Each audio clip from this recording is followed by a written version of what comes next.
अध चतुर्दशोऽध्यायः। सूत उवाच दृष्ट्वा तामसितापाङ्गीं व्यासच्छिन्दापरोऽभवत्। किं करोमि न मे योग्या देवकन्येयम् अप्सराः। एवं चिन्तयामानं तु दृष्ट्वा व्यासं तदाप्सराः भयभीदा हि संज्ञाता शापं मां विसृजेदयम्। सा कृतात् कृत्वा दशुकीरूपं निर्गदा भयविह्वला। कृष्णस्तु विस्मयं प्राप्तो विहङ्गीं तां विलोकयन्। कामस्तु देहे व्यासस्य दर्शनादेव सङ्गतः। मनोति विस्मितं जातं सर्वगात्रेषु विस्मितः। सदुद्धैर्येण महता निगृह्णन् मानसं मुनिः न शशाक नियन्तुं च स व्यासप्रसृतं मनः। बहुशो गृहमाणं कृतश्च मनः भावित्या नैव विधृतं व्यासस्यामिद तेजसः। मदनं कर्मवत्सस्य मुनेरग्निचिकीर्षया अरण्यमेव सहसा तस्य शुक्रमदापतत्। सोऽविचिन्त्य तदापातं ममन्धारणिमेव च तस्माच्छुगः समुद्भूतो व्यासाकृति मनोहरः। विस्मयं जनयन् बालः सञ्जातस्तदरण्यजः। यदा द्वरे समिद्धोऽग्निर्बाधिह्यवेन दीप्तिमान् व्यासस्तु सूतमालोक्य विस्मयं परमं गतः। किमेतदिति सञ्चिन्त्य वरदानाचिवस्य वै ता तेजोरूपी शुगो जातो अपरिणी गर्भसम्भवः। द्वितीयोऽग्निगिरिवात्यर्थं दीप्यमानस्वतजसा विलोकयामास तदा व्यासस्तु मुदितं सुदं दिव्येन तेजसा युक्तं गार्हपत्यमिमापरं। गङ्गां स्नापयामास समागत्य गिरेस्तदा पुष्पवृष्टिस्तु खा जाता शिरोरूपी तापस। जातकर्मादिकं चक्रे व्यास तस्य महात्मनः देवदुन्दुभयो नेदुर्न नृत्तुश्चापसरो गणाः। जगुर्गन्धर्वतपयोः मुदितास्ते दिदृक्षवाः विश्वासवसुर्नारदश्च तम्बुरुशुकसम्भवे। तुष्टुवुर्मुदिता सर्वे देवा विद्यधरास्तदा दृष्ट्वा व्याससुदं दिव्यम् अरणिर्गर्भसम्भवम्।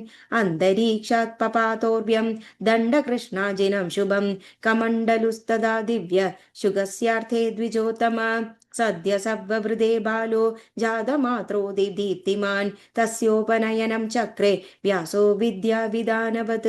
उत्पन्नमात्रं तं वेद सरहस्या ससङ्ग्रहाः उपदस्तुर्महात्मानं यथास्य पितरं तदा यदो दुष्टं शुकीरूपं कृदा च सम्भवे तदा शुकेति नाम पुत्रस्य चकार मुनिसत्तमः। बृहस्पतिमुपाध्यायं कृत्वा व्यासस्सुतस्तदा व्रतानि ब्रह्मचर्यस चकार विधिपूर्वकम्।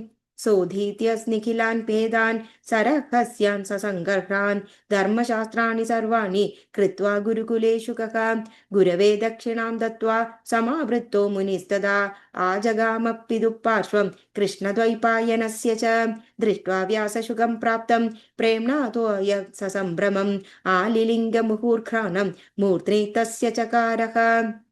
पप्रच्छ कुशलं व्यास तदौ चाज्ञयनं शुचिः आश्वास्य स्थापयामास शुकं तत्राश्रमे शुभे। दारकर्मत्तदो व्यासः शुकस्य पर्यचिन्तयत् कन्यामुनिसुतां कान्ताम् अपृजद्दधिवेगवान्। शुकं प्राहः व्यासो वेदोदीतस्त्वनायनः धर्मशास्त्राणि सर्वाणि कुरु भार्या महामते। गार्हस्थ्यं च समासाद्य यजदेवान् पितृन्नथ ऋणान्नोचयमां पुत्र प्राप्य दारान् मनोरमान्। अपुत्रस्य गतिर्नास्ति स्वगो नैव न चैनव तस्मात् पुत्रमहाभाग कुरुष्वाद्य गृहाश्रमं। कृत्वा गृहाश्रमं पुत्र सुखिनं कुरु मां शुक आशा मे महती पुत्र पूरयस्व महामते। तपस्तप्त्वा महाघोरं प्राप्तोऽसि त्वमनो निजः देवीर्देवरूपी महाप्राज्ञ पाहि मां पितरं शुकः।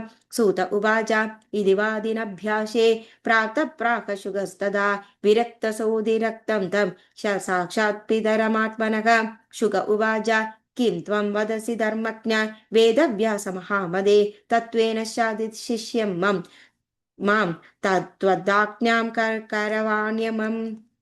व्यास उवाच त्वदर्थे यजत्तप्सप्तं मया पुत्रशतं समाः प्राप्तस्त्वं चादिदुःखेन शिवस्याराधनेन च ददामि तव वित्तं तु प्रार्थयिध्वा भूपतिं सुगम्भंशु महाप्राज्ञ प्राप्य यौवनमुत्तमं शुक उवाच किं सुगं मानुषे लोके बृहीतादनिरामयं दुःखविद्धं सुगं प्राज्ञ न वदन्ति सुगं किल स्त्रियं कृत्वा महाभाग भवामि तद्वशानुभगः सुखं किं परतन्त्रस्य स्त्रीजितस्य विशेषतः कदाचिदपि मुच्येद लोककाष्ठदिदन्द्रितः पुत्रदारे निबद्धस्तु न विमुच्येद कर्हि चेत् विण्मूत्रः सम्भवो देहो नारीणां तन्मयस्तदा कप्रीतिं तत्र विप्रेन्द्र विबुद्धः कर्तुमिच्छसि अयो निजोऽहं विप्रर्षे योनौ मे कीदृशी मतिः न वाञ्छाम्यहमग्रेऽपि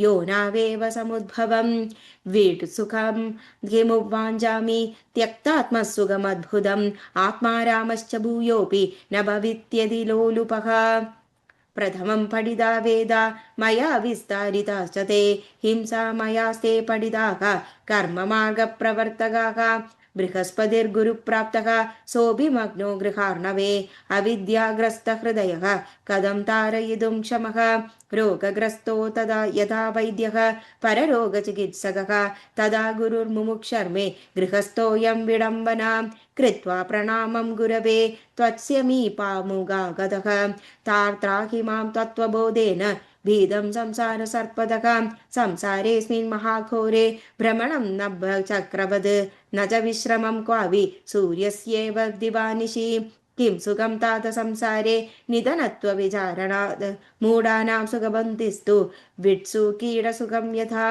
अधीत्यवेदशास्त्राणि संसारे रागिणश्च ये तेभ्यः परो न मूर्खोऽस्ति ससर्मा शाश्वतः सुखैनी मानुष्यं दुर्लभं प्राप्य वेदशास्त्रानन्यधीत्य च बध्यते यदि संसारे को विमुच्येत मानव नादपरतरं लोके क्वचिदाश्चर्यमद्भुतं पुत्रदारगृहासक्त पण्डित परिगीयते न बध्यते य संसारे नरो मायागुदैस्त्रिभिः स विद्वान् स च मेधावी शास्त्रपारङ्गतो हि सः किं वृदाध्ययनेनात्र दृढं बन्धकरेण च पठितव्यं तदेवाशु मोजयेद्भवबन्धनात् गृह्णाति पुरुषं यस्मात् गृहं तेन प्रकीर्तितं क्व सुखं बन्धनागारे तेन भीदोऽस्म्यहं पिदः ये बुधा मन्दमदयो विधिना मुषिदाश्च ये ते प्राप्य मानुषं जन्म पुनर्बन्धं विशन्दद्युदः व्यास उवाच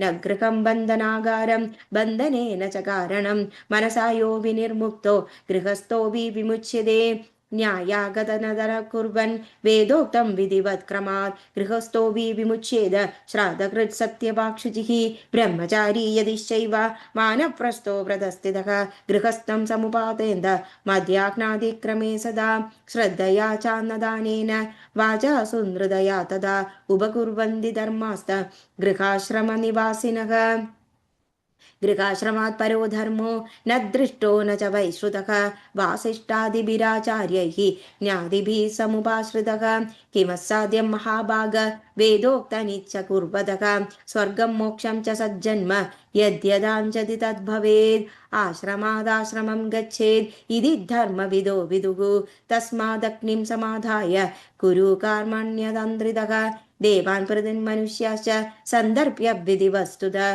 पुत्रमुत्पाद्य धर्मज्ञ संयोज्यश्च गृहाश्रमे त्यक्त्वा गृहं वनं गत्वा कर्तासि व्रतमुत्तमं वानप्रस्थाश्रमं कृत्वा सन्न्यासं च तत्परम् इन्द्रियाणि महाभाग मादकानि सुनिश्चितम् आधारस्य दुरन्तानि पश्चैव मनसा सह तस्मादारान् पकुर्वीत तज्जजाय महामदे वार्धके तव आतिष्ठेत् इति शास्त्रोदितं वचः विश्वामित्रो महाभाग तप कृत्वा दिदुश्चरं 3 वर्षसहस्राणि निराहारो जितेन्द्रियः मोहितश्च महातेजा वने मेनकया स्थितः शकुन्तला समुत्पन्ना पुत्री तद्वीर्यजा शुभा दृष्ट्वा दाशसुधां केळीं पिता मम पराशरः कामबाणार्दिनकन्यान्त जग्राहोडुपे स्थितः ब्रह्माभि स्वसुधां दृष्ट्वा पञ्चबाणप्रपीडितः धावमानां च रुद्रेण